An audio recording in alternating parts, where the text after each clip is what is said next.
Hello everyone. So I will be just starting people are left to join. I feel more will be joining. So I'm just waiting for a few more minutes and then I will be starting with the class.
So good evening, everyone. Am I audible?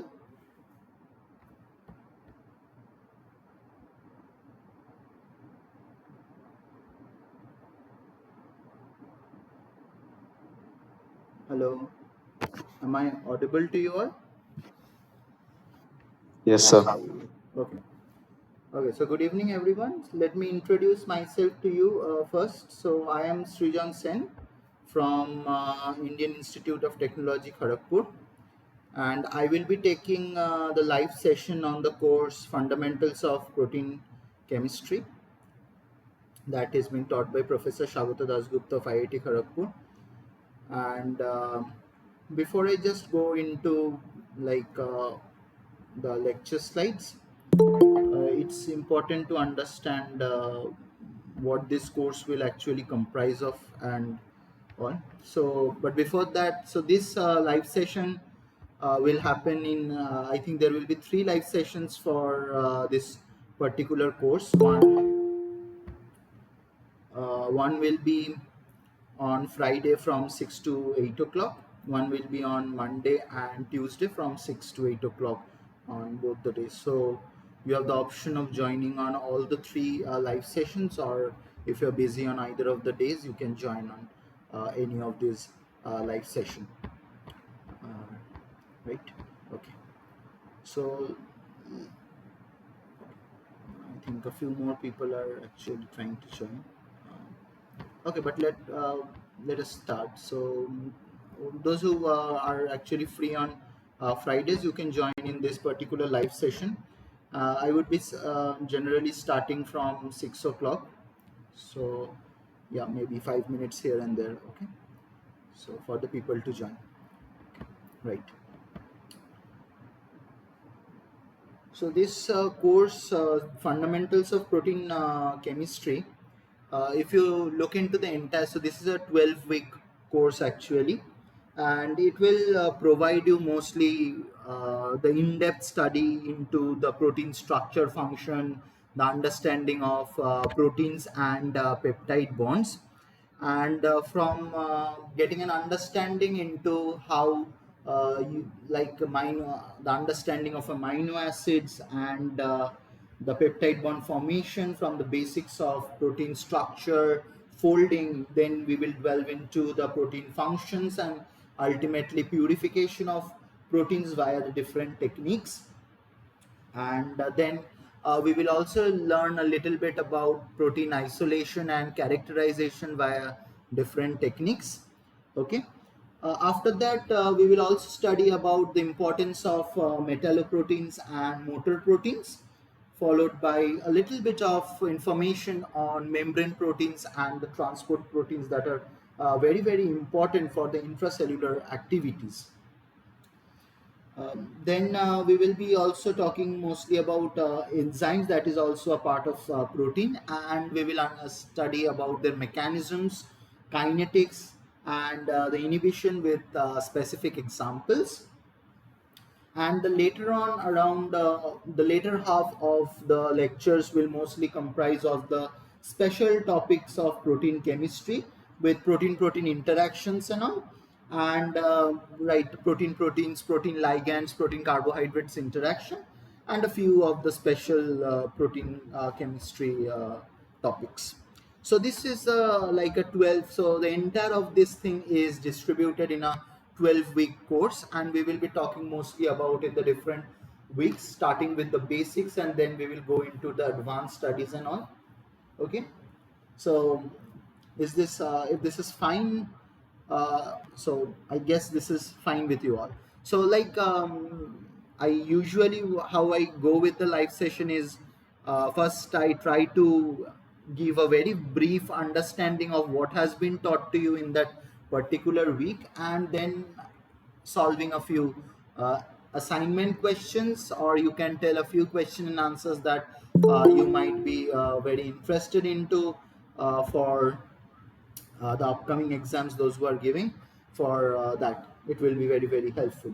So first I go with the lecture, and then with the solving of the problems, where you people can directly participate. And even in the middle of a lecture, if you feel that you have any question, you can just put it up in the chat box, and I would be very happy to answer it. You do not have to wait for the end to end the lecture. You can just put up the question in the chat box anytime. So, is that good with you all?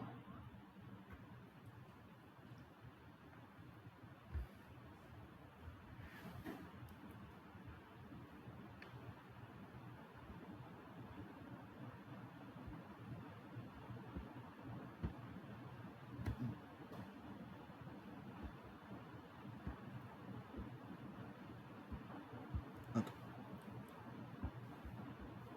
Great. So, let me share my slides with you then.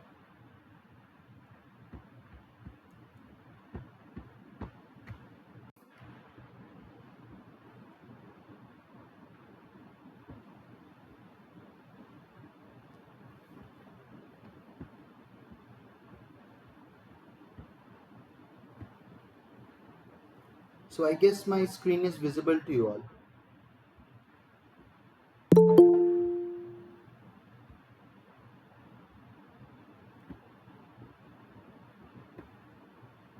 Okay, can someone confirm me if my screen is visible?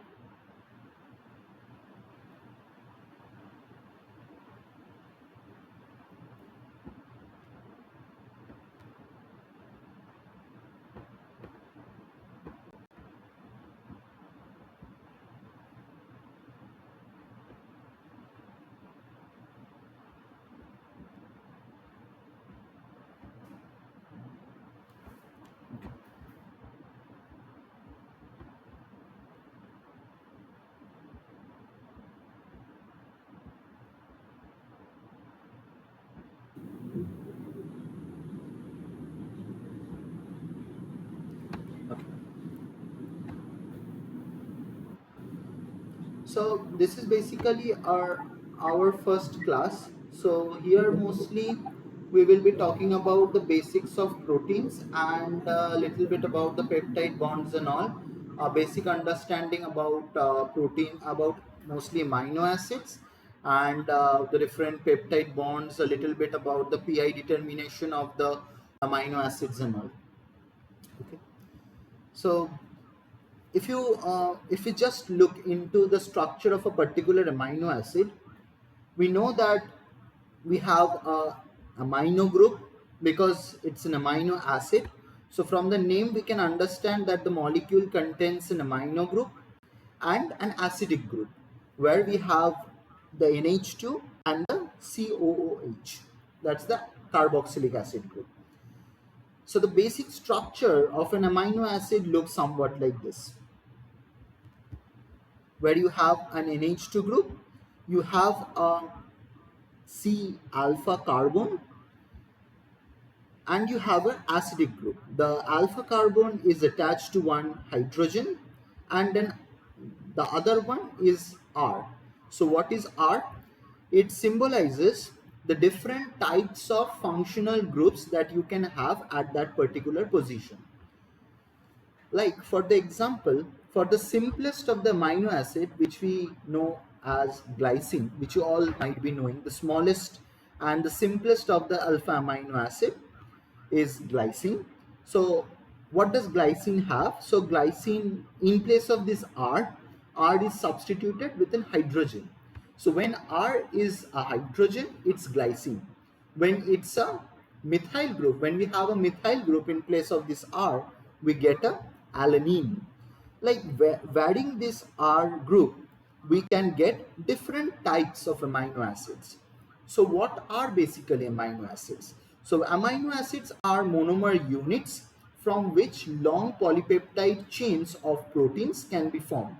So amino acids are nothing but the building blocks of these proteins. So you start from a smaller structure, you go to a bigger structure. So the bigger structure is basically the protein with a particular structure and function. But for getting this structure and carrying out its function, we need building blocks. So these building blocks are your amino acids. Amino acids are mostly your L-alpha amino acids and their derivatives. They participate in different cellular functions like nerve transmission, biosynthesis of porphyrins, purines, pyrimidines, and urea. Short polymers of amino acids, which we call as peptides, perform prominent roles in neuroendocrine systems as hormones or hormone releasing factors, neuromodulators, and neurotransmitters. So these are the basic informations of how and where amino acids are playing an important role in a daily system or in our biological system. Okay, so this is just for the piece of information for you people. Now, although there are hundreds of amino acids found in nature, only 20 amino acids are needed to make all the proteins that are found in the human body.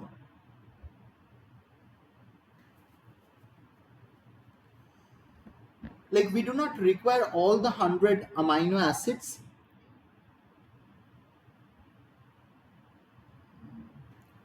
right?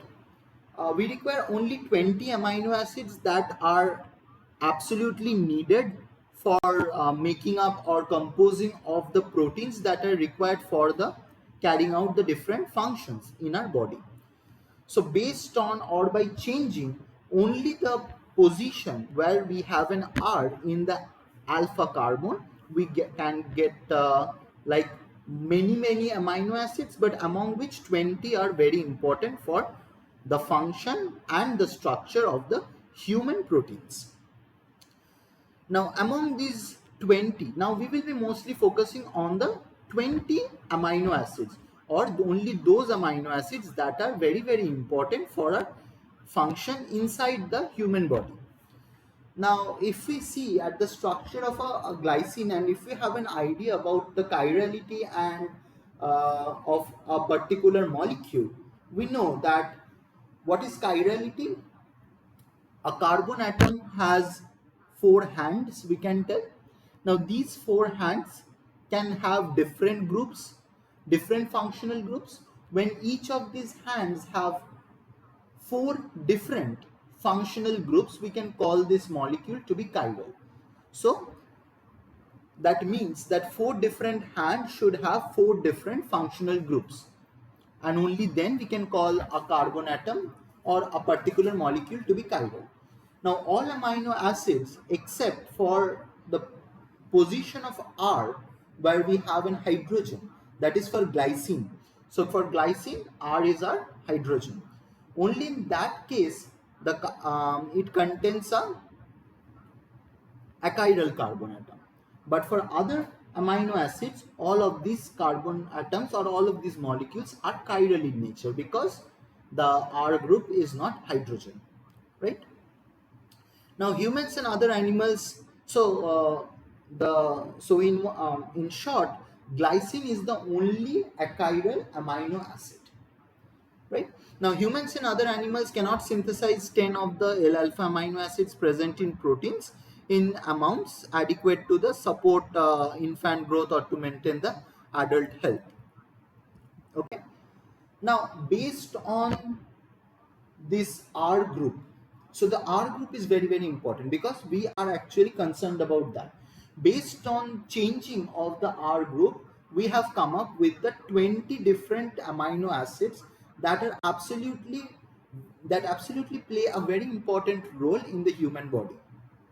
Okay, so these amino acids can not only be differentiated or categorized based on the R group, because there are 20 different R groups based on which we have 20 different amino acids, but also these 20 different amino acids can be categorized on the basis of their on the basis of whether they are aliphatic in nature or aromatic in nature, whether they are acidic or basic in nature, whether they have an hydroxylic group or a sulfur containing group or an amidic group, and whether these amino acids are non-essential amino acids or essential amino acids. Yes, like I mentioned in the previous slide, there are hundreds of amino acids just by changing the R group. But these 20 are the naturally occurring amino acids. Apart from these 20, there are also few modifications in the commonly available amino acids, from which we have two other amino acids that are there. Okay, so if I have in my slide, I will be definitely discussing about that. Okay, so there can be the presence of other amino acids. So the main structure remains the same, just a few modifications here and there can give rise to a new amino acid, right? Okay, so if you see that the red color indicates the aliphatic groups, for example, you have alanine, glycine, isoleucine, leucine, proline, valine. These are aliphatic groups. Aliphatic groups means these are non-polar amino acids. Polar amino acids should be having some groups that can form hydrogen bonds with water. So what we can tell, if you have ever seen a protein structure, like a protein structure has aliphatic groups or non-polar amino acids, it also has polar amino acids. So the polar amino acids loves water and they are mostly present on the surface of protein molecules. The non-polar amino acids or the aliphatic aromatic amino acids are mostly present in the core because they are non-water loving. They do not want to interact with water molecules. They cannot form hydrogen bonds with the water molecules, and hence they form the core of these proteins that we call as the hydrophobic core of proteins, right? So the red ones indicate the aliphatic amino acids. You see, for the aromatic amino acids we have phenylalanine, tryptophan, tyrosine. So these three amino acids are very important for understanding the absorbance of a protein. Why? Because these aromatic groups gives absorbance at 280 nanometers. Because of their aromatic nature, we get an absorbance value of 280 nanometers. Like if a protein has these aromatic groups, we get good amount of absorbance signals at 280 nanometers because they absorb at 280 nanometers. So presence of aromatic groups in proteins is very important for its detection. What we can detect using this, that is a different story, but we can get an idea about the molar extinction coefficient. We can get an idea about the concentration of the protein when we are going for a purification or a different detection, or even the presence of a protein can also be understood, right? The other details of these amino acids can be discussed later on, right? Then we have the acidic amino acids where we have the aspartic group and the glutamic acid. And when we are replacing this carboxylic, this one OH with an NH2, okay, we get an asparagine. So asparagine comes from aspartic acid where instead of the OH we have NH2, and glutamine comes from glutamic acid where instead of the OH we have the NH2 group. So just replacing the carboxylic OH with an NH2, we get asparagine and glutamine. So these are the two aromatic, these are the two acidic groups. The two basic groups are arginine, histidine, and lysine. And then we have few OH containing groups, serine and threonine, and so we have cysteine and methionine as sulfur containing groups. Cysteine is another very interesting amino acid or a residue, right? Why is it so? Because its sulfur or this SH group can form disulfide bonds in proteins, and these disulfide bonds in proteins are very important for the stability of a protein. The disulfide bonds makes the proteins more stable by forming these disulfide bonds. At the same time, these cysteines can be sometimes very tricky because formation of improper disulfide bonds can lead to loss in structure as well as function of that particular protein, right? Now let us talk a little bit about the polar amino acids that we have. So among the polar amino acids, you see we have categorized into two halves, hydrophilic and hydrophobic. You have arginine, asparagine, aspartic acid, cysteine, glutamic acid, glutamine, glycine, histidine, lysine, serine, and threonine in the hydrophilic group. And in the hydrophobic group, we have alanine, isoleucine, leucine, methionine, phenylalanine, proline, tryptophan, tyrosine, and valine. So hydrophilic residues are important for interaction with the water and they form the surface of the proteins, whereas the hydrophobic interaction forms the hydrophobic core of proteins.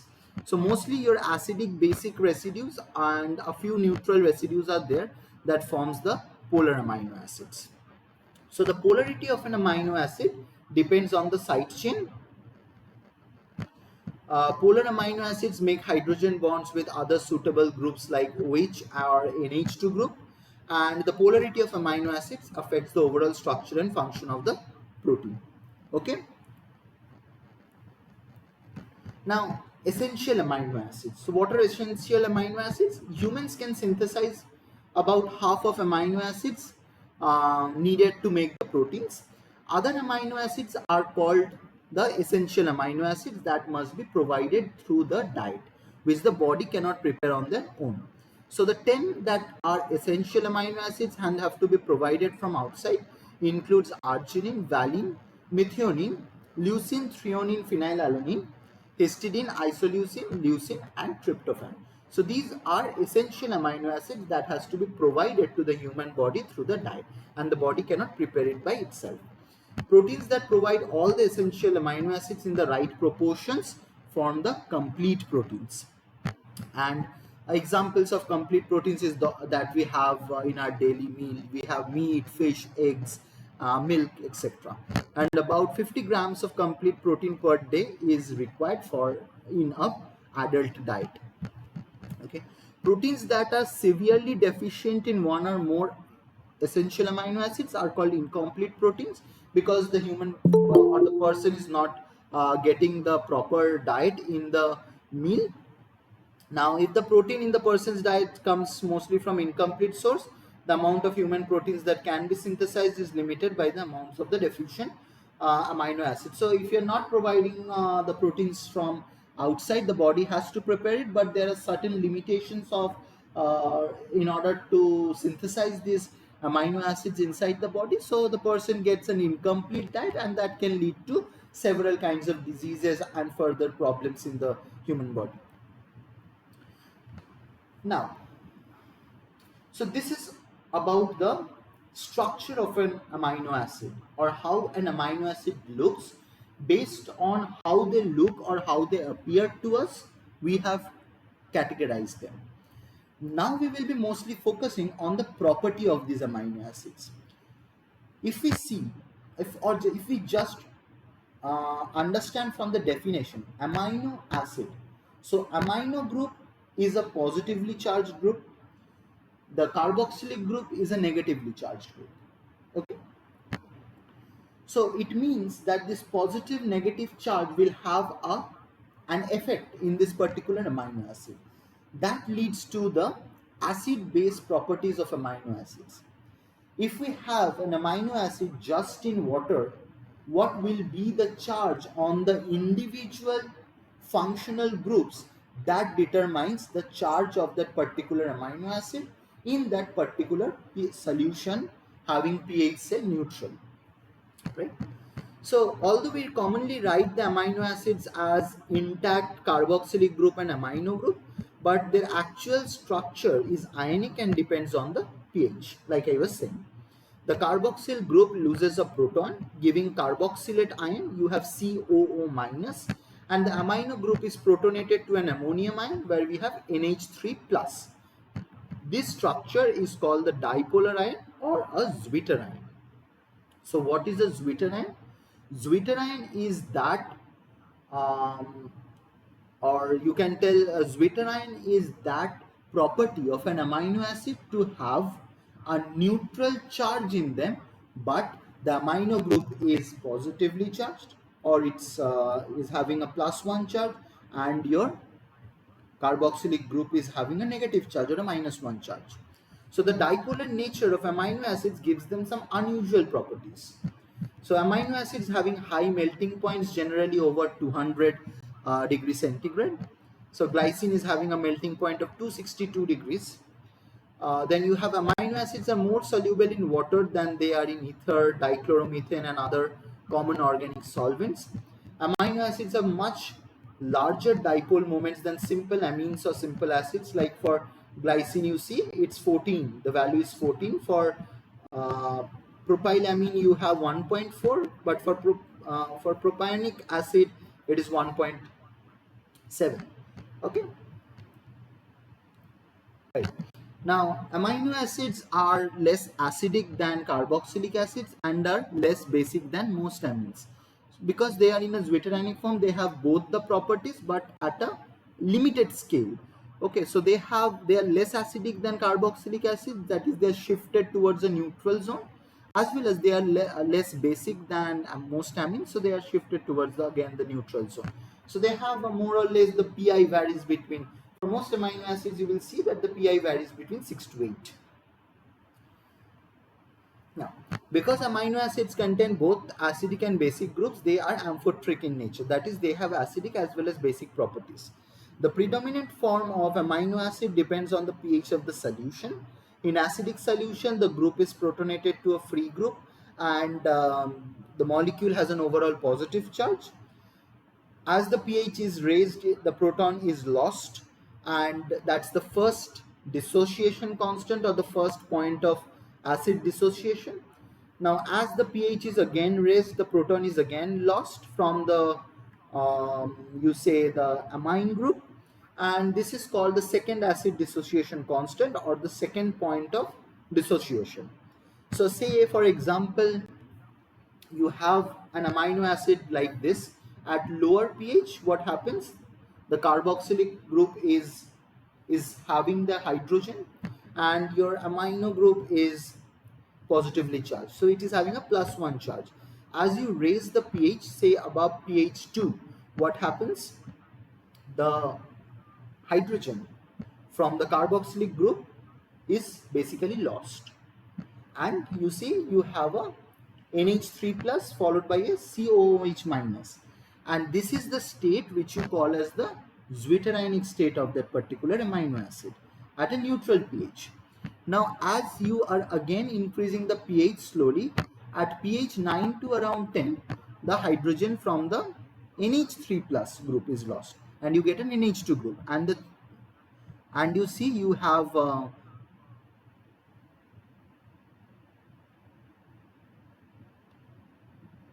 so we can understand that from the pKa values of the individual carboxylic of the individual functional moieties. Okay, so like we are all aware of, because there is a standard.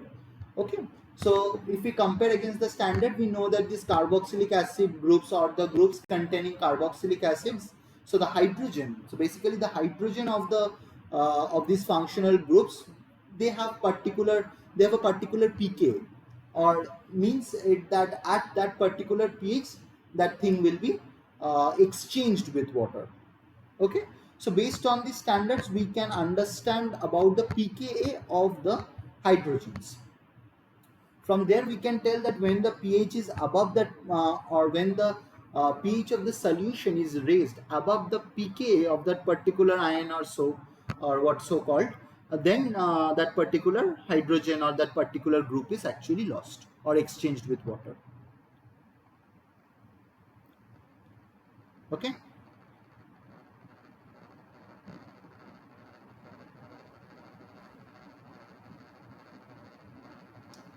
There are, we cannot have amino acids at exactly pH 7, but there are indeed some amino acids where like we cannot call it like pH. Okay, we cannot call the amino acid has a pH of 7.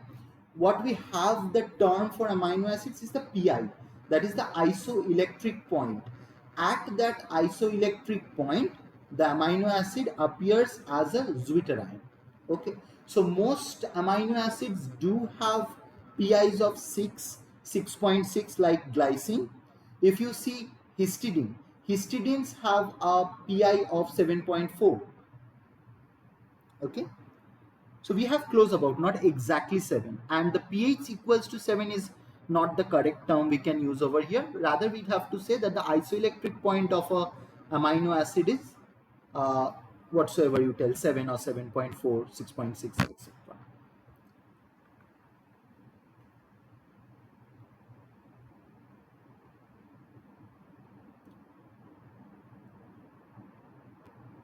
Okay, is that fine? Yeah, good. Now, So isoelectric point. So we have come to isoelectric point. So an amino acid bears a positive charge in acidic solution, what we have seen, a negative charge in basic solution. There must be an intermediate pH where the amino acid is evenly balanced between the two forms.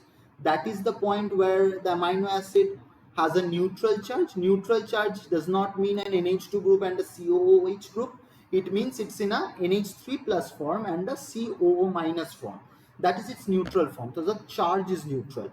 And this state of an amino acid is called the isoelectric point of the amino acid, or the pH at which the amino acid has a neutral charge. We call it as the isoelectric pH.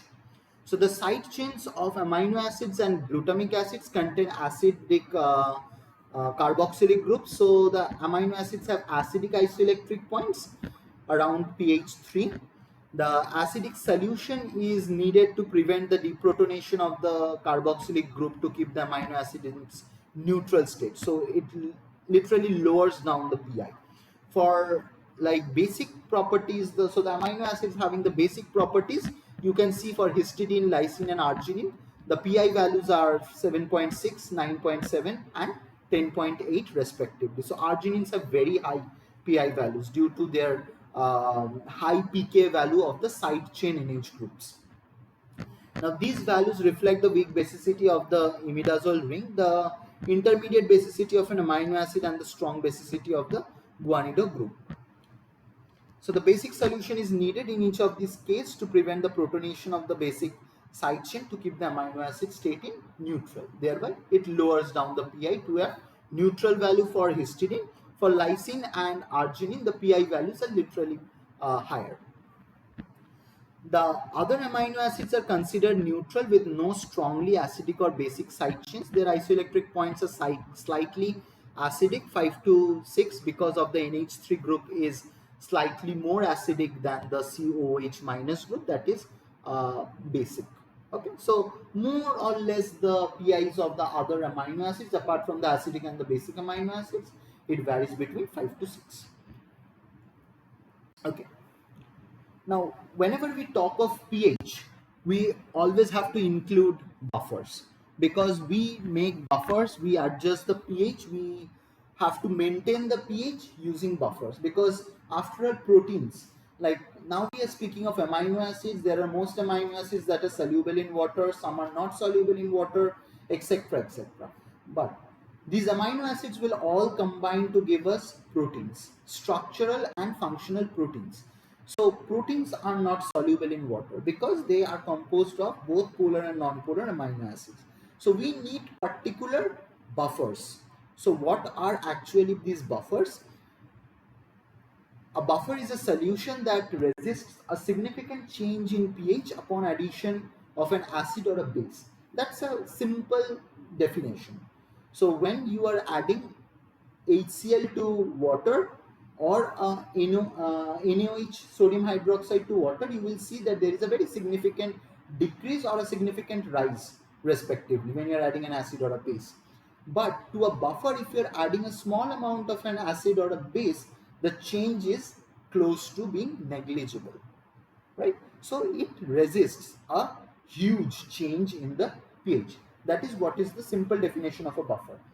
If you look into the chemical definition, so a buffer is a mixture of a weak acid and its conjugate base. For example, a bicarbonate buffer, which we have used most of the times, where the weak acid is the carbonic acid and the bicarbonate ion is the conjugate base over here. And it is a carbonic acid bicarbonate buffer system. Now all OH minus and H plus ions added to a buffer are consumed and the overall H plus or the pH is not altered over here. Right. Now to understand about the pH and how the pH is controlled and how is it dependent on the weak acid conjugate base buffer system, we have to study the equation of Henderson-Hasselbalch's equation, where they have linked the concentration of the weak acid and the conjugate base with the understanding of pH. So like the Ka or the dissociation constant, that is our Ka, is So for example, we have an equation over here. HA gives us H plus and A minus, right? So when we write the equation in the form of a dissociation constant, what we will have? We will have the concentration of the products in the numerator and the concentration of the reactant or the dissociating moiety in the denominator. So we have H plus, concentration of H plus and A minus in the numerator, and in the denominator we have HA, that is equal to the K or the dissociation constant. Now, upon taking log and doing all sorts of equations on this, we see that upon taking a log on both the sides and then adjusting on both the ends, we see minus log of H plus equals to minus log of Ka plus log of A minus, concentration of A minus divided by Ha. So what is this? So minus log of H plus is nothing but your pH. Minus log of Ka can be written as pKa, because these are the standard values. We might not be knowing what is Ka, but we will be having the pKa for sure for most of the functional groups of the amino acids. So these are very standard quantities. And plus log of uh, concentration of A minus divided by Ha, where A minus is your conjugate base and Ha is your weak acid over here. So this is the Henderson-Hasselbalch equation. So pH equals to pKa plus log of concentration of conjugate base by concentration of weak acid. This is the equation based on which there will be numerous numericals that you have to probably solve. Where you are given the pK value, you are given the concentration of the conjugate base and the weak acid. From there you have to find out the pH.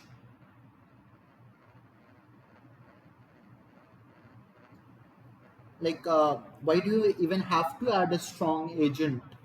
Like I mentioned, some amino acids are soluble in water, some amino acids are not soluble in water.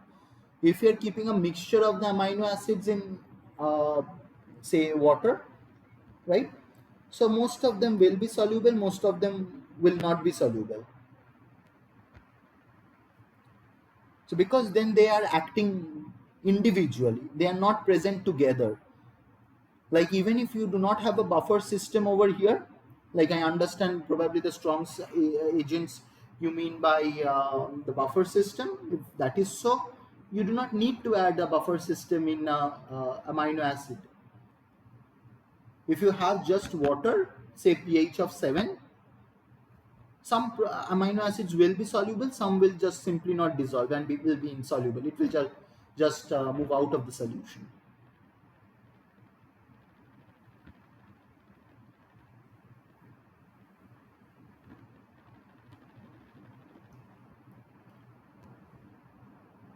Okay, yeah. Now, the different applications of Henderson-Hasselbalch equation could be to calculate the ratio of the conjugate base to the weak acid. If the pH is known to us, we can calculate the pH if the ratio of conjugate base to weak acid is known to us. We can calculate the pH of weak acidic solutions of known concentrations. The pKa of different weak acid conjugate base pair can be calculated upon knowing the pH. Then we can calculate the change in pH when a strong base is added to a solution of weak acid, and we can represent this in a titration curve. You will understand when I will be discussing the titration curve in more details. And finally, we can also calculate the pI. So pI you can calculate from the pKa values. So the carboxylic acid will have a particular pK, the amino group will have a particular pK. Based on that, you can calculate the pI. I will be showing the last 2 points. You can understand when I will be showing the titration curve. Now, amino acids are charged moieties.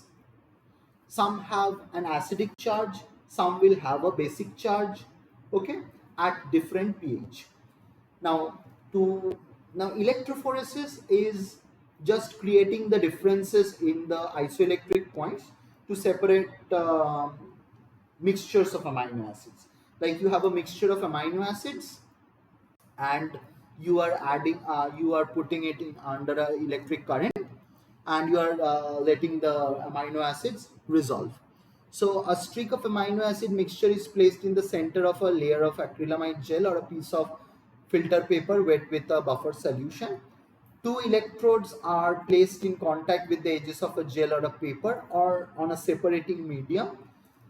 The positively charged amino acids will be attracted towards the cathode. So what are the positively charged amino acids over here? I will be coming to that. Then there will be the negatively charged amino acids that are attached to the positive electrode, the anode, and then there will be some amino acids that are having a neutral charge, so they do not move.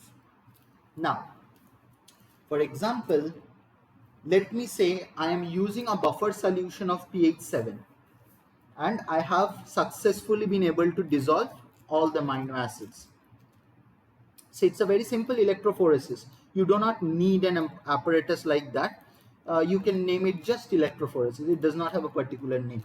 So electrophoresis, you have the different electrodes, a cathode and an anode. You have a buffer solution. You have a separating medium, say a gel or a paper. You add all the amino acids to the center. It looks somewhat like this. You have a power supply. You have the electrodes. You put all the amino acids in this particular region in the center and you connect it to the current and let them resolve. So now if you see that there will be so for example, I have used a buffer solution of pH 7. Now if the pi, you need to keep this thing in mind, this is very very important.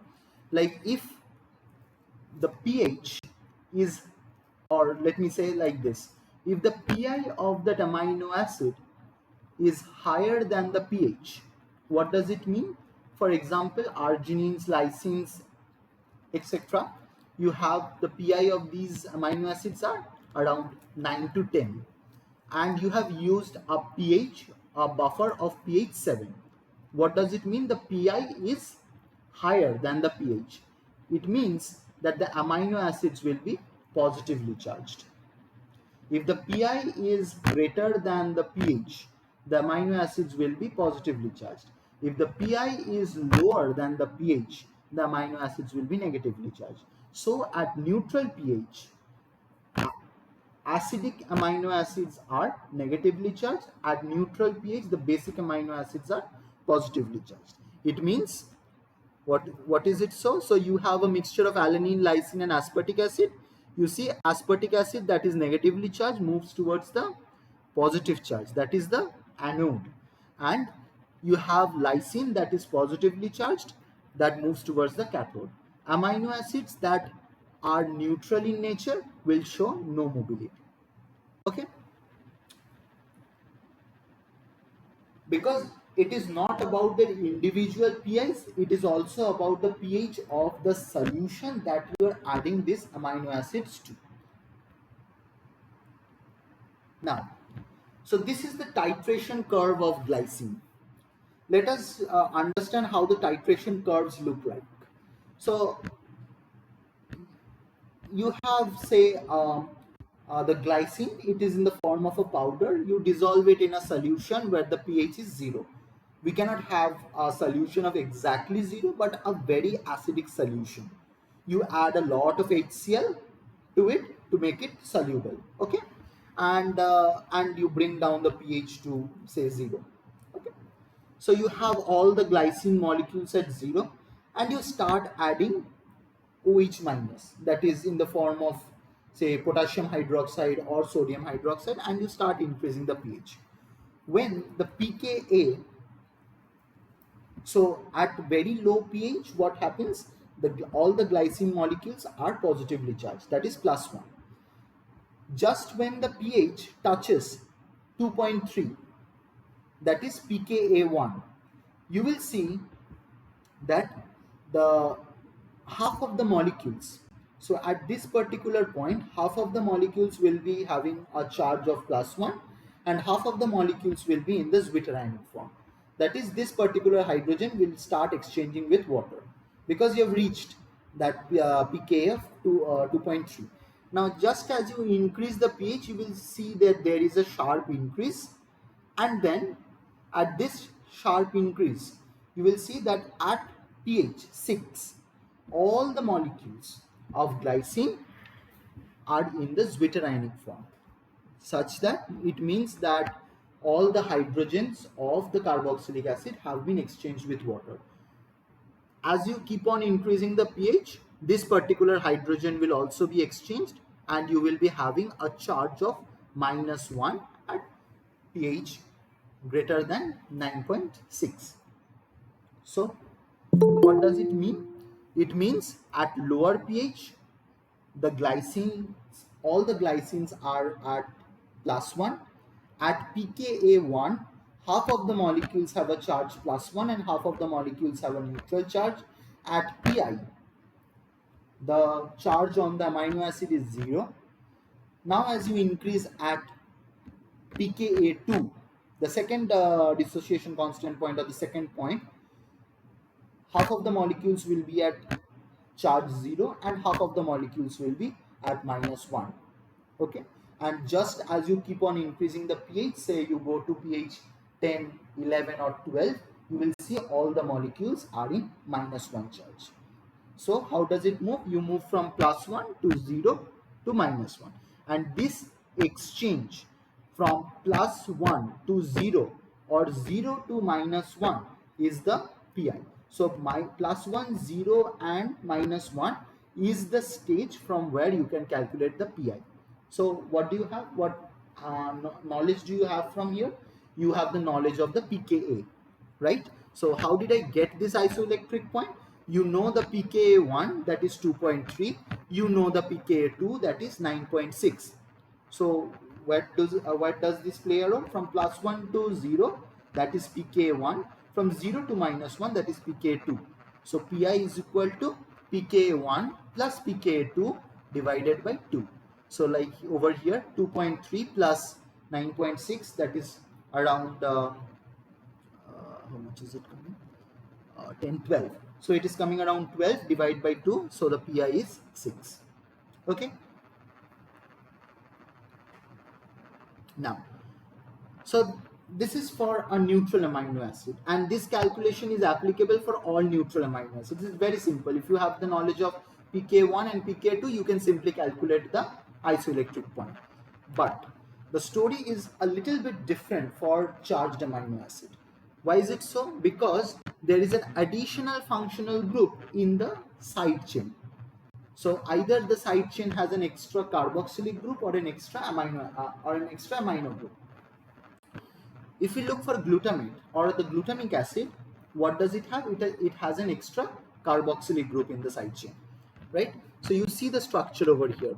So here the structure at very low pH, we will have the charge as +1. Okay.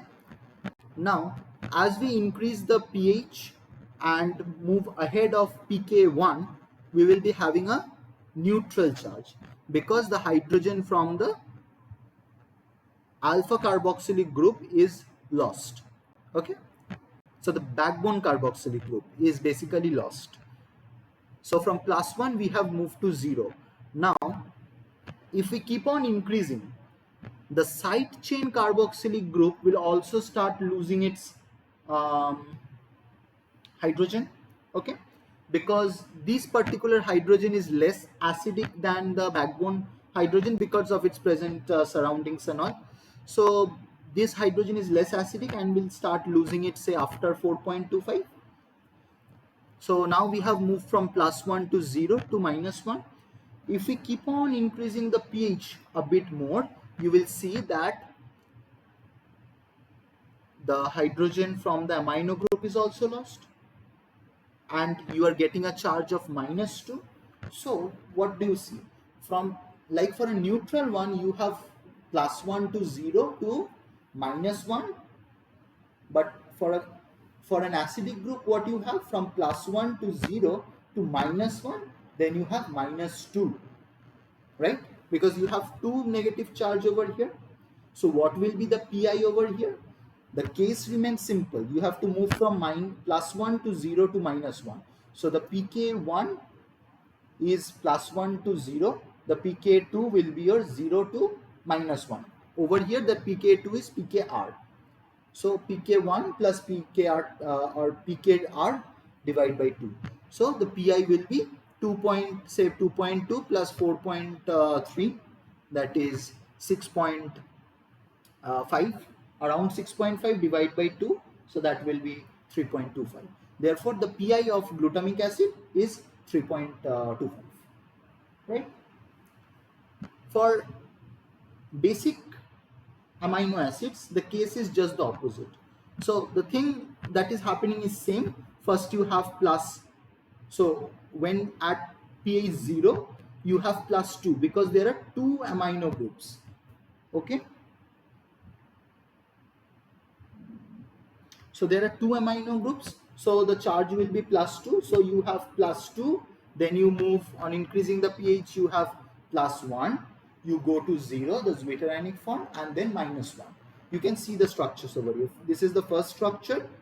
Then you go on after increasing, you see you have this particular structure. Okay. Then even after moving at a higher pH, you see you have only one plus and one minus, that's the zwitterionic form at pH 10.8. And even if you go little bit more higher at pH 12, 13, yeah. For the case why is pK2 not considered? What is actually pi? Pi is the isoelectric point, the middle point, the point from where the amino acid is in neutral state. Okay, so for calculating the pi, we have to check the exchange from a positive to a negative charge, because only when both the charges are present we can have a zwitterionic state. The zwitterionic, the pH at which the amino acid attains this zwitterionic state is the isoelectric point. Is it clear? Now, if that is clear, so the isoelectric point is surrounded by which two PIs or which two pKs? It is the pKa where a positive charge is present and a negative charge is coming, or an hydrogen is exchanged. So from a positive moiety you are going to neutral, from a neutral you are going to a negative state. So this is the two states in between which the zwitterionic point is present. We have to consider the isoelectric point in this manner, where from plus 1 charge it is going to neutral, from neutral to the negative charge. So these are the only two states that determine the pi of a amino acid. Like for example, if you have a random amino acid where you have in the side chain 3 amino groups, 2 carboxylic groups, what will happen? You will have a state from plus 3 to plus 2 to plus 1, 0, minus 1, then you have minus 2. So how you are going to calculate the pi? So the pi is always calculated for the exchange of charge from plus 1 to 0, that is your pK is a something x, and from 0 to minus 1, that is your pK say y. So your isoelectric point always has to be calculated on either side of 0, where the charge is 0. Okay. Yeah, good. So like I was explaining, for a basic amino acid, you have plus 2 to plus 1, then you go to 0 and minus 1. So like I mentioned, for an acidic we consider this two, but for a basic we will be considering plus 1 to 0, 0 to minus 1. So 9 plus 12.5, that is 21.5, divided by 2, that is around say 10.5, 10.75 or something. Okay, so that is the pi. In other words, always remember, basic amino acids have higher PIs, pH greater than 8 or something.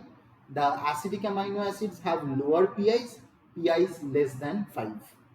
If you keep this in mind, you probably won't be making any mistake in the questions. Right.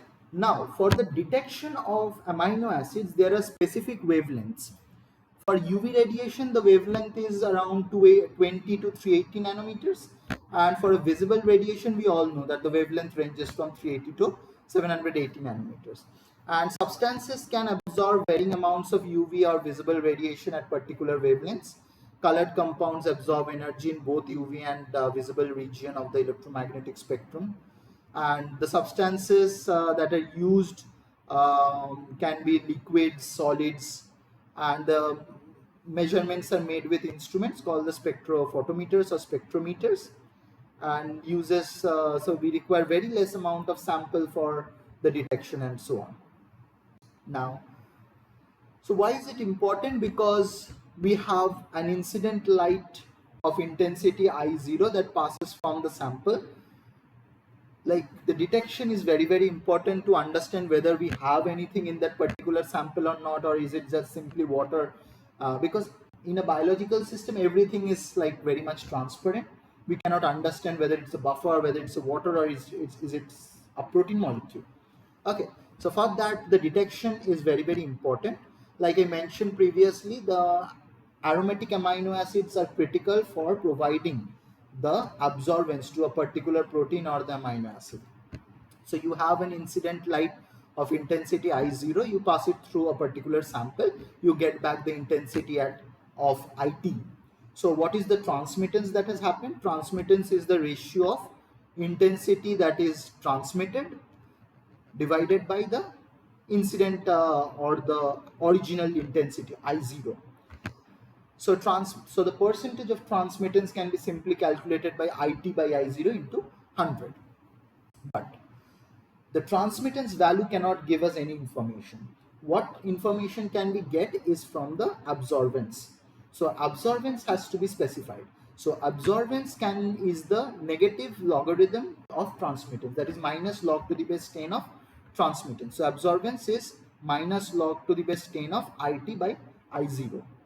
But from here we can get an idea about what is the absorbance of that particular sample, how much light that particular sample has absorbed.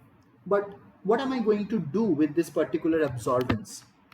Now, there has been a particular equation of Lambert and derived by Lambert and Beer, where they have tried to correlate absorbance with the path length of the absorbing medium and the concentration of the sample, because these are the two very important parameters that decide the amount of transmittance of light as well as, in other words, the absorbance. So what did Lambert's law tell? Lambert said that absorbance is directly proportional to the path length of the absorbing medium, and Beer law specifies absorbance is proportional to the concentration of the sample.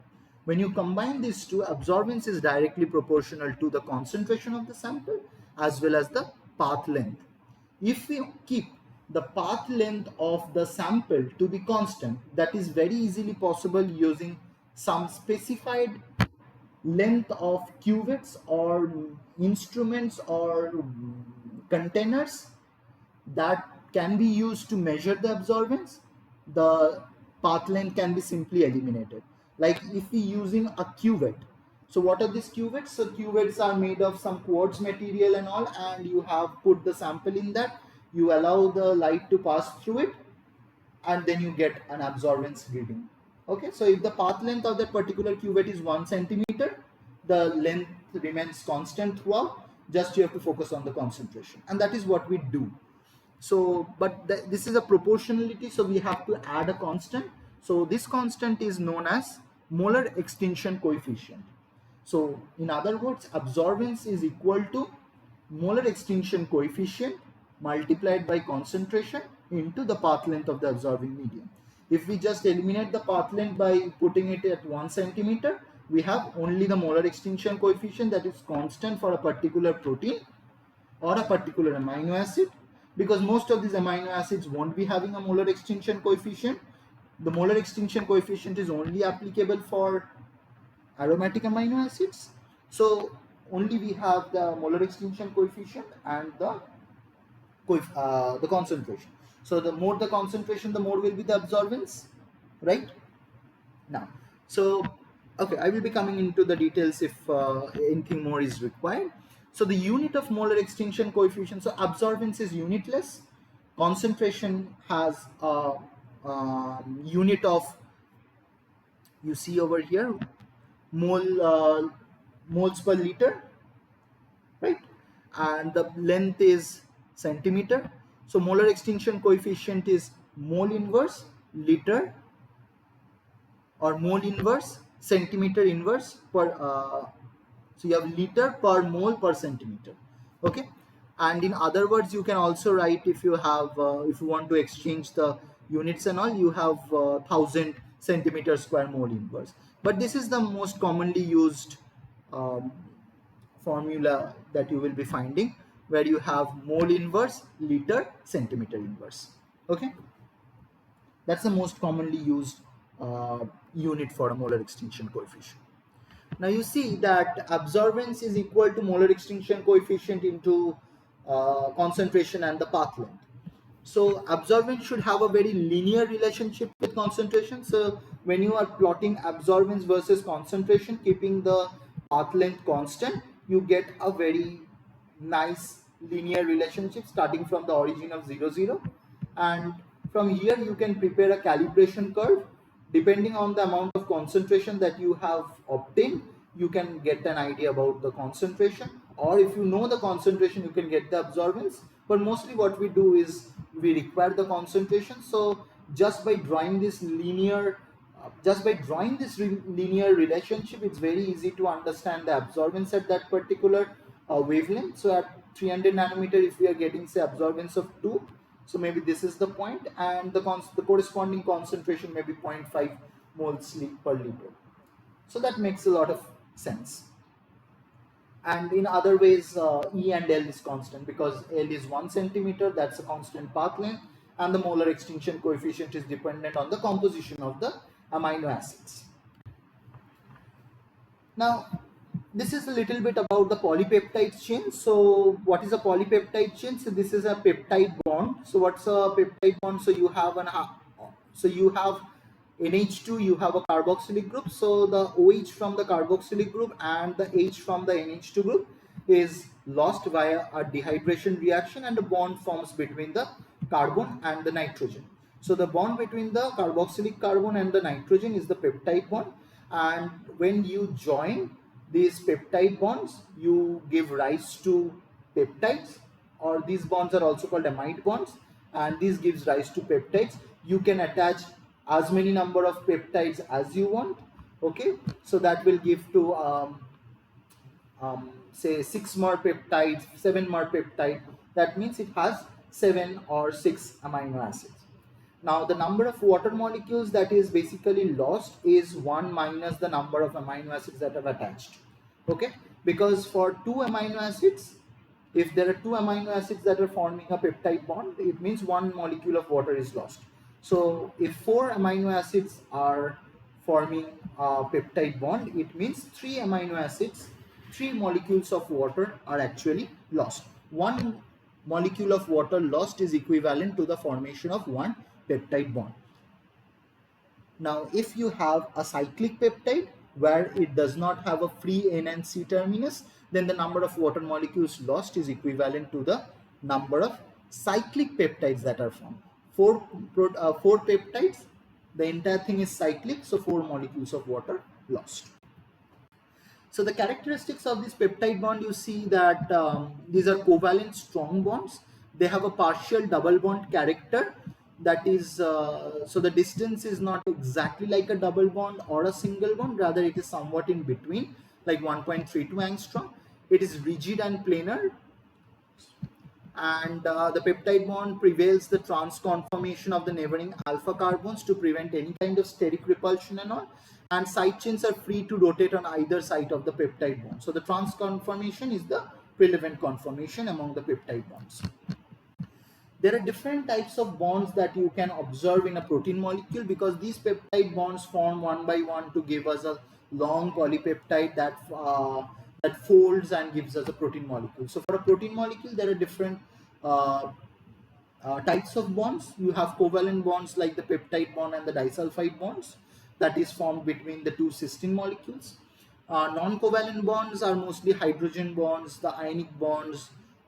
Then there are charge-charge interactions, hydrophobic interactions. Okay, so these are the available. These are the different types of bonds that you will be mostly observing in a protein molecule. Okay. So this is just the starting of amino acids and the basic introduction about the peptide bonds. Probably in the next lectures, you will find a lot more details about these peptide bonds and a lot more details about how a protein looks and how these amino acids are actually folding and all to give it a protein a structure. But I guess this is about the basics of the peptide bonds and the different types of interactions that can happen inside a protein molecule. Okay, so now I think I will be discussing with the question and answers. Okay, do you have any questions till now up to how much I have talked about? If you have, you can ask me.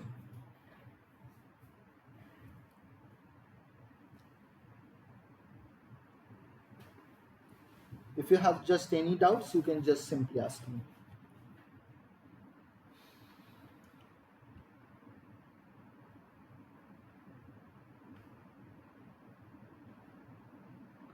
These are the very basics.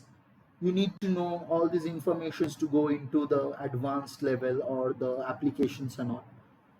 But obviously there will be a few questions from these portions here and there. That is very, very critical. Okay.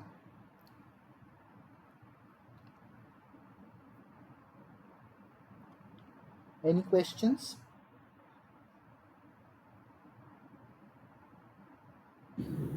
Yes, sir. May I speak, sir? Yeah, sure. Yeah, thank you, sir. Okay. Sir, actually, when you are discussing about the portion isoelectric points, Yeah. yes, sir, is voice audible? Yeah, you're audible. Absolutely. Hello? Yeah. Sir, is Hello. voice audible, sir? Yeah, you're Yes, audible. yes, sir.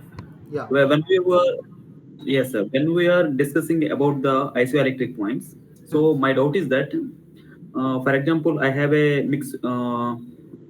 particular protein. I isolated a protein, sir. For example, protein or else amino acid, for example. So how can I find the isoelectric point that one, sir? Exactly, it is a novel. We didn't have the literature to that one. So how can we find, sir? Exactly. So like for example, you told like titrations. So Right, how can right, we right. come to a point like, at Yeah. that point it is losing the proton? Do How you can we come to like conclusion, sir? here can be different ways of answering. So do you know the sequence of that particular protein?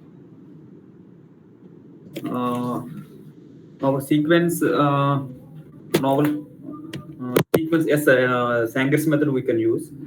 Okay, for Generally, example, I'm if you asking, sir. have a novel Yes. protein, say you have a novel protein, there can be two ways. First thing is that you do a Mm. sequencing of that Yes. particular protein and you get to know about uh, Yes. the composition of that particular protein. Okay, sir. Okay, what Mm. you do next? Now, nowadays we do not do all those titrations and all, because there are different bioinformatic tools that can directly look into the sequence of that protein. It understands the composition and gives us the returns us the value of the pi. Okay, I will be just telling you about a bioinformatic tool. You can use protparam. Yes, sir. Voice Okay, is a little bit breaking, sir. so there are different bioinformatic tools. Okay, Uh-huh. like protparam. Yes, sir. Mm. Okay, in that protparam you have to just enter the sequence of the protein Mm. and that returns you the pi Mm. value, the molecular weight, the amino Mm. acid compositions, as well as it gives you the molar extinction coefficient, all the Yes. informations required for the protein. Yes, sir. Sir, may I talk, sir? Yeah, sure, go Yes, sir. ahead. Sir, actually, so last time what I did, just I tried, sir, in bioinformatic tools. Like I took a DNA gene sequence, sir. Okay. Then after I used the bioinformatic tool, which is converted the gene to RNA. Okay. So Uh, you converted the DNA sequence to an RNA sequence. that means, sir, amino acid sequence. Right. So means you have DNA, used yes, sir. the translator or something. Yes, sir. Yes, sir. DNA to Okay. protein. Okay. So there I got the three types of amino acid sequence, sir. Three, four sequences. You got three, four sequences from the DNA. Yes, yes, sir. Genes. Yes, sir. Particular gene. No, no. See, that happens. So mostly you will be getting three sequences Hmm. Yes, for sir. a Three. particular DNA. Why is it so? Because that tool does not understand what is the starting point. So, Hmm. like for every amino acid, there are triplets of the codons are encoded in triplets. Hmm. So, at every point, there is a reference frame. So, firstly, it starts from the first base pair, then it goes to the next base pair, then it goes to the third base pair. So, Hmm. you will be getting three different sequences. Yes, sir. So you have to find out what is the sequence of your actual protein. Like mostly proteins have a start codon M, and when the protein starts from M, the synthesis actually starts. So you know that our DNA sequence that has been translated and the start codon is your M, that could probably be your protein. Okay. So need to find the stop code answer. You have to find out the start codon, not the stop codon. Hmm. First you need the start codon. Like Stop code on. Oh. yeah, so you have to find from where your protein starts, because you will Hmm. be getting three different sets. Yes, sir. Okay, first they will be reading from the first base pair, then it will start reading from the next, then the third one. Okay, and Hmm. after that it's again the same. Hmm. So that is why you are getting three sequences. Yes, sir. So actually, sir, I'm talking. May I talking, sir? Yes. Yeah, yeah, you tell, Yes, sir. no problem. Yes, sir. So actually, one known protein, sir. I know the that is a drug related. I know the PI of that one. So Okay. I tried. I find out that gene in NCBA, National Center of Biotechnology Information. I took the gene sequence from there, faster. Okay. So that I translated, sir. Okay. So so the PI actually, what is the drug bank is showing the PI value is but what are the bioinformatics showing is entirely different, sir. Like for example, it is showing 5. The what I got the PI value from the bioinformatic tools, it is like 10 9 like that, sir. So much variation, See, sir. whatever is there in the drug bank maybe is definitely to be trusted, but the bioinformatic tools is just based on the amino acid sequence. So it is not taking anything others into consideration. Okay, Okay, sir. so I would suggest, like from my experience, I would suggest you can trust the bioinformatic tool. Okay, because it just checks the amino acid sequence, and based on the amino acid sequence it reports a PI. Okay, because Okay. that you are doing, so what has been reported might be there is some here and there or something, because of which the PI might not be that much correct, but that huge a variation for that, like what is there to check? You just check the sequence. If it has much number of basic amino acids or positively charged amino acids, the PI is definitely going to be high. Sir. Okay, so you So, check the number of basic residues that are there, like sir, how many okay. arginines, lysines are there. Is it very much more than the acidic amino acids? Then the PI of 10 is definitely possible. Hmm. Okay, sir. Sir, and splicing, so any like sir, impact on that one? Tell. Splicing, sir. Like introns and Splicing, exons, so like introns will remove, right, sir, at the time of splicing. I did not get you. What sort Like of splicing are you talking about? Protein splicing? yes, yes, sir, yes, sir. Like gene when it is getting into when it's translated into mRNA, Huh? then there will be the like splicing will happen, right, sir? Removal of introns. See, for splicing, you have Yeah. several like there are some internal enzymes. No, sir. Okay, like you have intins. Yes, sir. Have you heard of intins? So intins are basically responsible for protein splicing. RNA Okay. splicing is something different. Mm. But if you're talking about protein splicing, so protein splicing is like you have two proteins on the sides of intine that is encoded in the DNA sequence. When it gets translated, the entire protein is prepared. Intine just moves out, it joins the external sequences. That's protein Okay. splicing. In the Okay. DNA, the splicing does not happen. When it is translated to a protein, the splicing happens. Okay. Okay, sir. Okay, sir. Yeah. Okay. Anything else Yes. you have to ask? Yes, sir. I will. Sir, may I get mail, sir? I will closely interact with you, sir. Yes, sir. Like mail something. Sorry, you did For not get it. yes, sir. May I get mail like that, sir, from you? Yeah, yeah, Mail sure, something. sure. Yeah, that Yes. would be Because, better. Like, if yes, you sir. have Because any questions, I will just put my mail ID in the end. Okay, in the chat in box. short box. Yes, sir. Sure, sir. Yeah, Okay. yeah. And then you can just ping me over there. I will be very happy Yes, sir. to answer because that would be better. Yes. Okay. So, Yes, sir. okay, Because of I'm excel. just moving on to Yes. the question and answers. Yes, sir. Okay. Okay. So let us see. So let us start with the first question only. So you people just answer me in the chat box. Okay. So the first one is, which of the following sets contain all polar neutral amino acids? You can just put your answer in the chat box. I can check from there. Okay. There was another question like how many classes we have to attend every week. It depends on you. Like you should be attending like at least one or two, if not all the three are possible, because um, I'm not sure how different the classes would be. Like whatever I have said, the next person will discuss the same topic, but the question and answers will be different. So if you want to get an idea about the different types of question and answers, you have to attend all the three, because the question answers will be changing and that is different.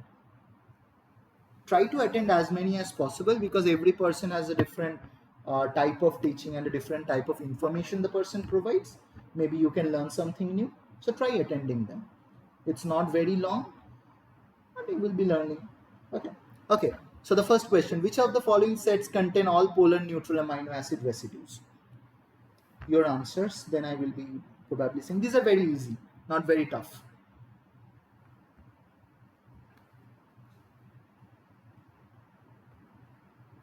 All polar amino acids. So polar means these have these mostly having some hydrogen bond interactions with the water molecules, exchange and all.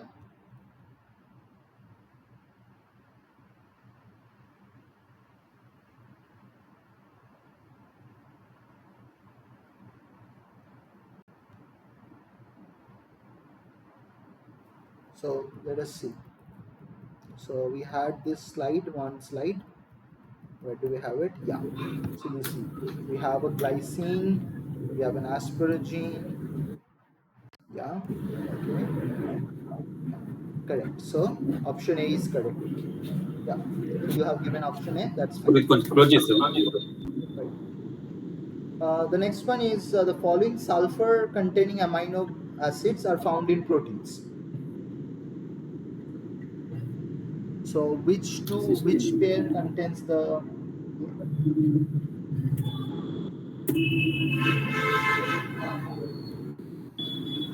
yeah. So cysteine and methionine. Yes, that is correct. So cysteine and methionine. The next one, an amino acid with a neutral side chain has pK1 of 3.4 and pK2 of 9.4. At which pH will the amino acid migrate towards the anode? So at which pH does the amino acid migrates towards the anode? Ego 1, 3.4.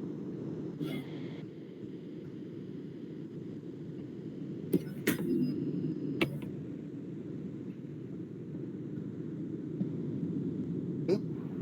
Okay, how can you tell that?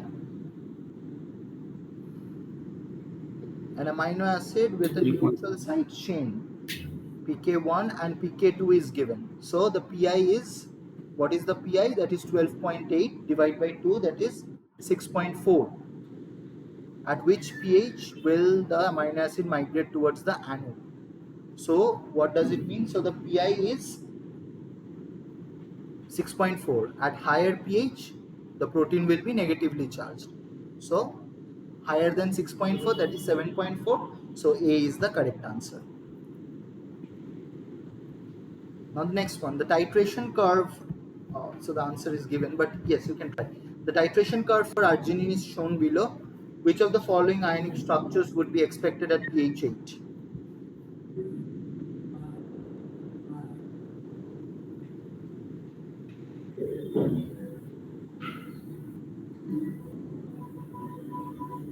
pH 8.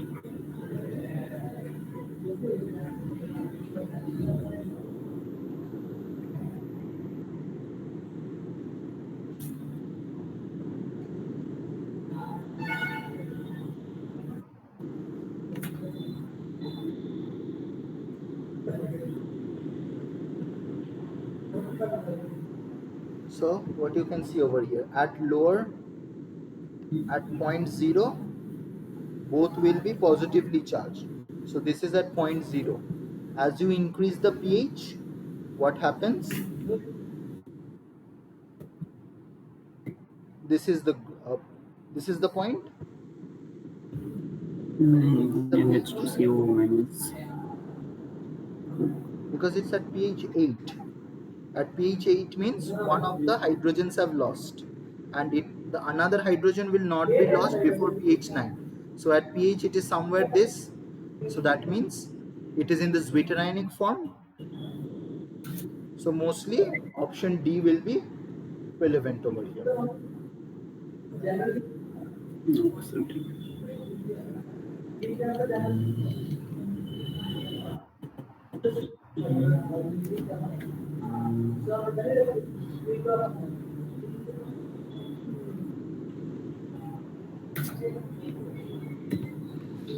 Okay.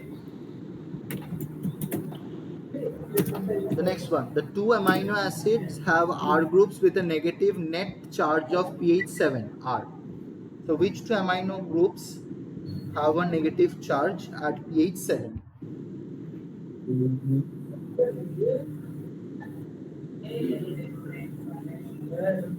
Two elements having R groups with a negative net charge.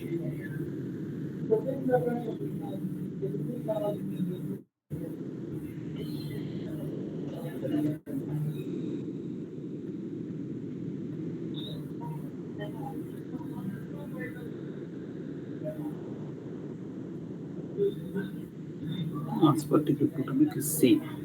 Yeah. Okay. So net charge, net charge means the pi of those amino acids have to be lesser than the pH. That is, they have an acidic pH. What can have an acidic pH? Mostly the acidic amino acids. That is aspartic acid and glutamic acid. So option C is correct. The next one, which among the following statements is correct? Leucine is commonly used as an ingredient in buffers for SDS page. Tryptophan and tyrosine are more polar than phenylalanine. Aspartate is a beta branched amino acid. Lysine is a basic amino acid with an imidazole group as a side chain.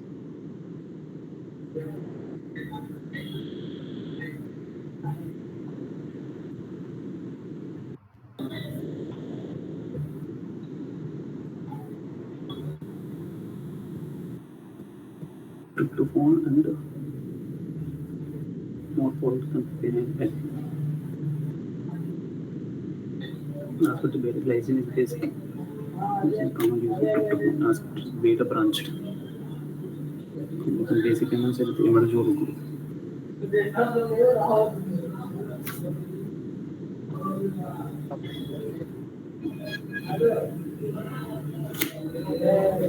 Students name and so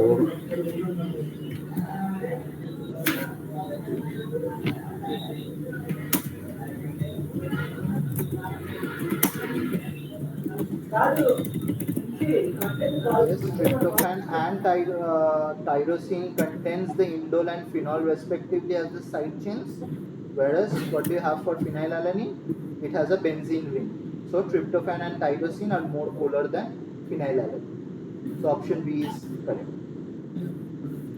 Next one, the Henderson-Hasselbalch equation does not explain the behavior of di-tribasic weak acids. It is equally useful for solution of acetic acid and hydrochloric acid, relates the pH of a solution to the pK and concentration of acid and conjugate base, allows the graphic determination of molecular weight of a weak acid from its pH alone. So which of the options are correct?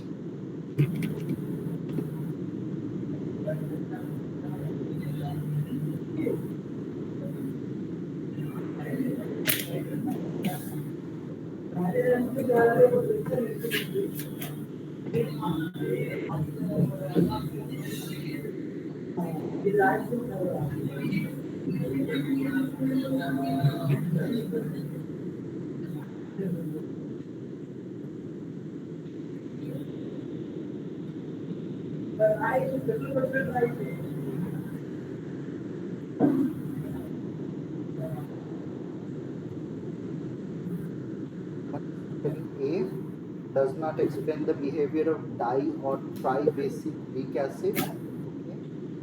Okay. And relates the pH of the solution to the pK. Let me wait for a minute.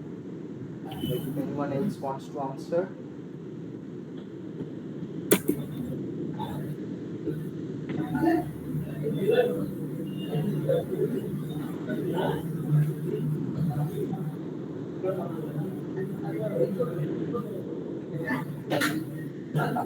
So there is supposed to be a confusion between mostly options A and C.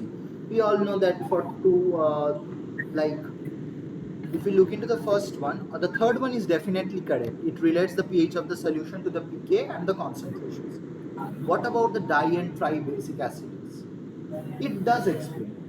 What, for example, if you have a H2A or an H3A? Can it not explain? It definitely can. Because H3A, how does it dissociate?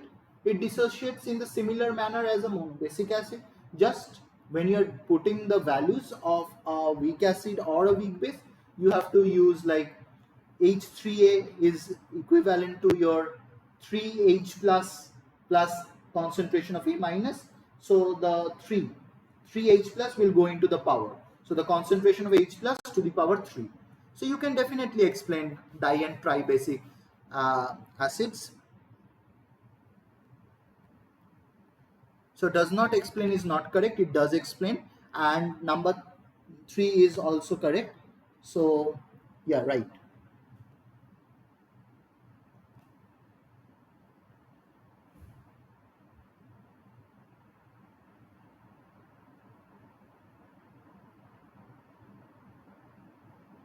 So option C is only correct. Now number 8. Which among the following amino acids have highest molar extinction coefficient values?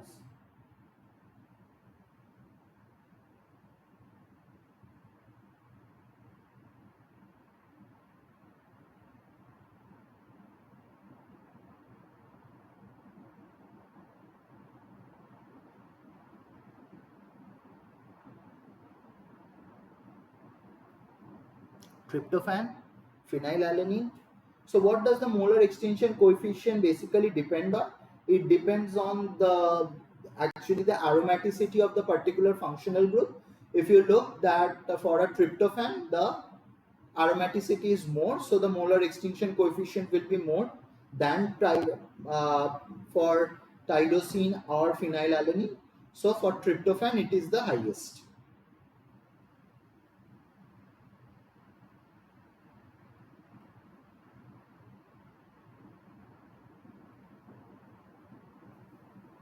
Okay. The next one. Which among the following is correct about the absorption spectra of amino acids? Bathochromic shift occurs when polarity increases. Hypsochromic shift occurs when polarity increases. Hypsochromic shift occurs when the hydrophobicity increases, and bathochromic shift occurs when the hydrophobicity increases.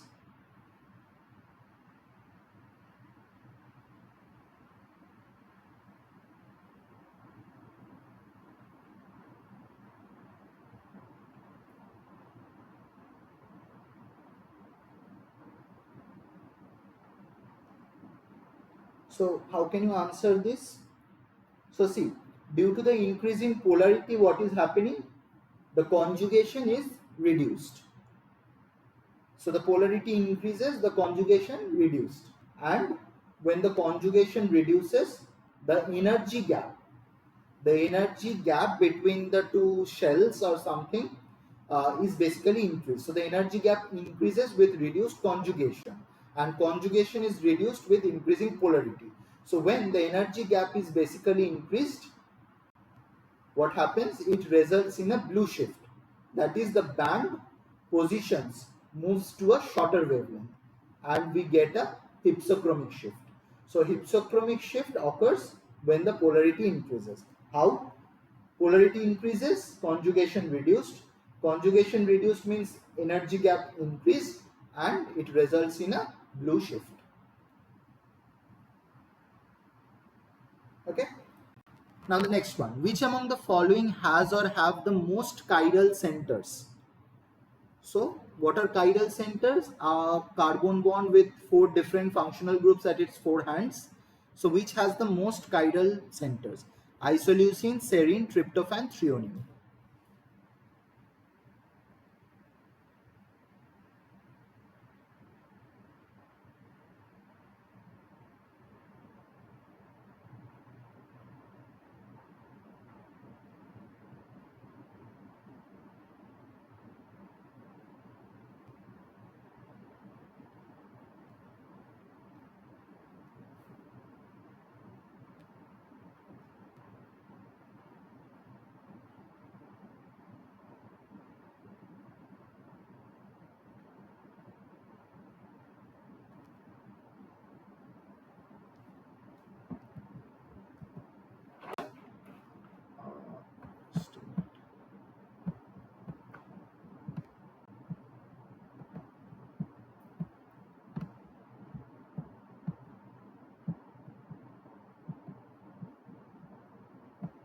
Yeah. So A, D. Okay. So isoleucine, you said A, D. So 1 and 4. Yes. Isoleucine has 2 chiral centers, and threonine has 2 chiral centers. Serine has 1. Okay, so 1 and 4 are correct. Okay, identify the amino acid with the lowest value of hydropathy index.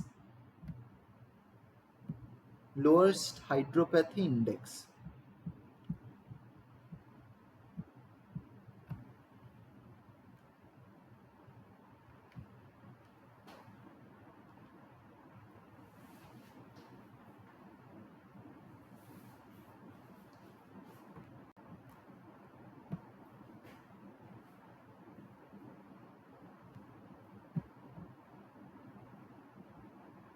Which one has the lowest hydropathy index?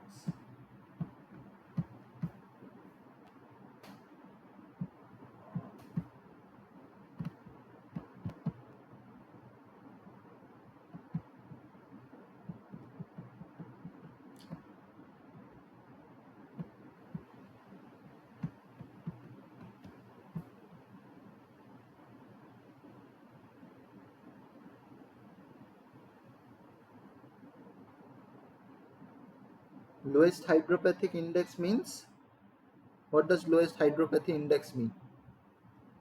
Means it's which one is more hydrophilic.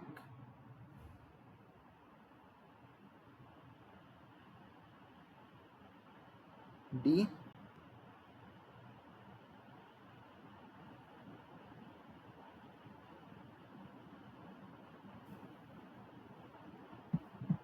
Okay, D is correct. Next, which statement about peptide bond is incorrect? It is stronger than an ordinary single bond, has a partial double bond character, is weaker than an ordinary single bond. So which of the following statement is incorrect? Is it stronger than an ordinary single bond? It has a partial double bond character, or is it weaker than an ordinary single bond?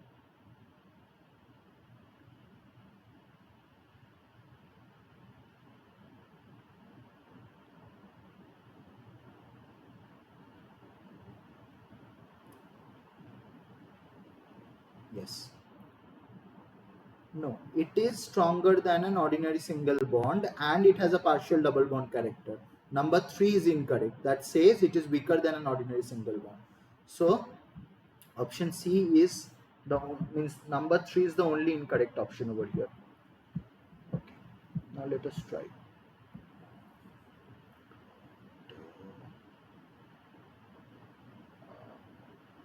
Okay.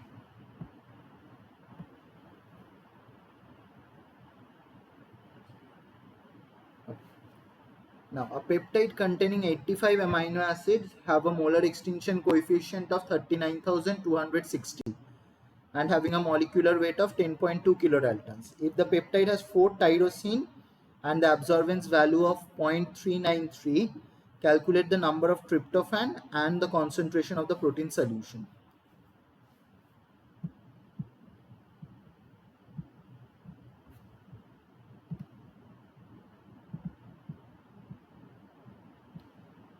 Can you see it?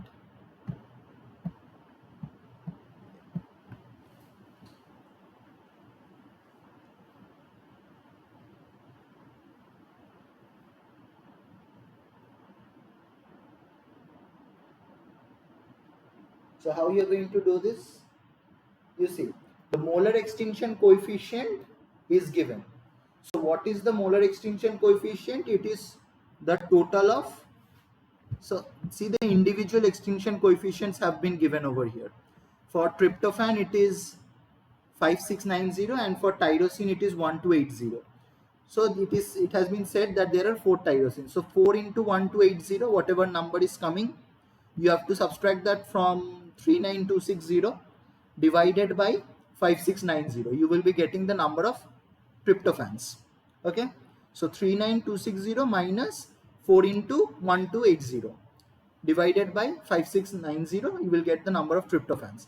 And how can you get the concentration? So A equals to epsilon Cl. You know the epsilon value, you know the absorbance. The absorbance is given as 0.393 divided by 39260, and from there you can get the value in molar. So you are getting that value in molar. From there you can just simply bring it down to millimolar or micromolar and you will be getting the answer. I think you can do that. If not, we can check that later. Okay. Now the next one is the correct 1-letter code for asparagine, tyrosine, and lysine. What is the correct 1-letter code for this tripeptide? Yes, this is another very important thing. You need to know the single letter codes for these amino acids, for all the amino acids. So what is the correct 1-letter code for the tripeptide?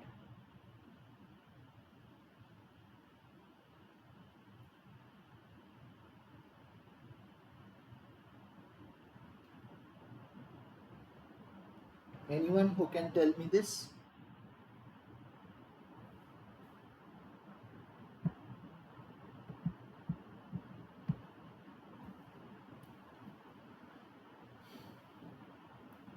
B?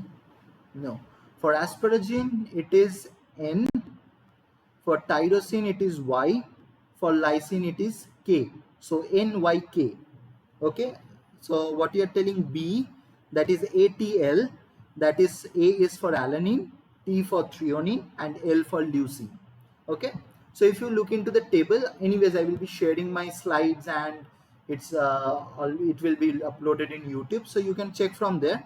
So you can see from my slides that the 1-letter codes are also given. So you have to just remember these 1-letter codes.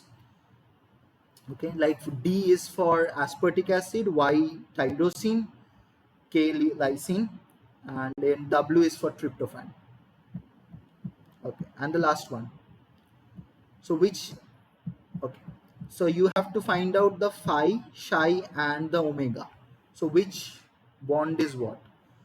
So you have three bonds: N to C alpha, C alpha to C, and Cn. So which angle is for which of the, so which torsional angles represent which of these bonds?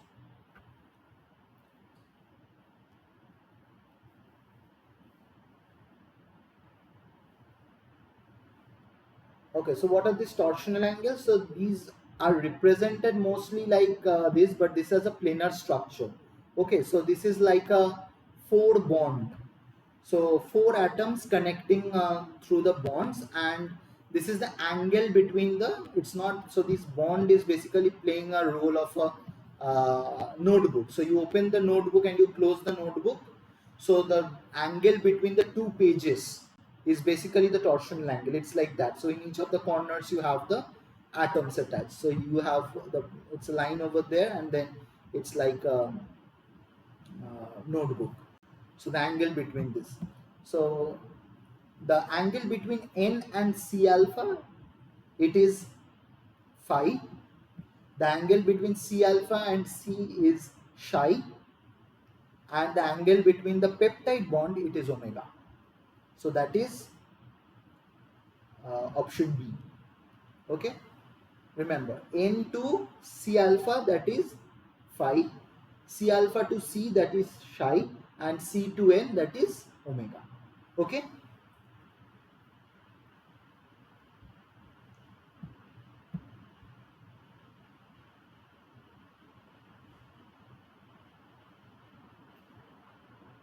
Okay, so that's all I have for today, and I'm just putting my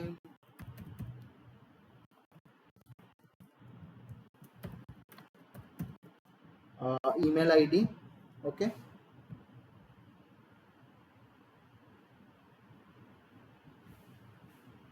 right? You can mail me anytime. Okay, with any doubts or something, and I will be uploading the recorded lecture as well as the PowerPoint and sharing it with the NPTEL team. They will be sharing with you people. Okay. Okay, then I think we can end then. Okay, thank you very much for joining. Hope to see you in the next week as well. So we will be starting from 6 o'clock. Thank you all.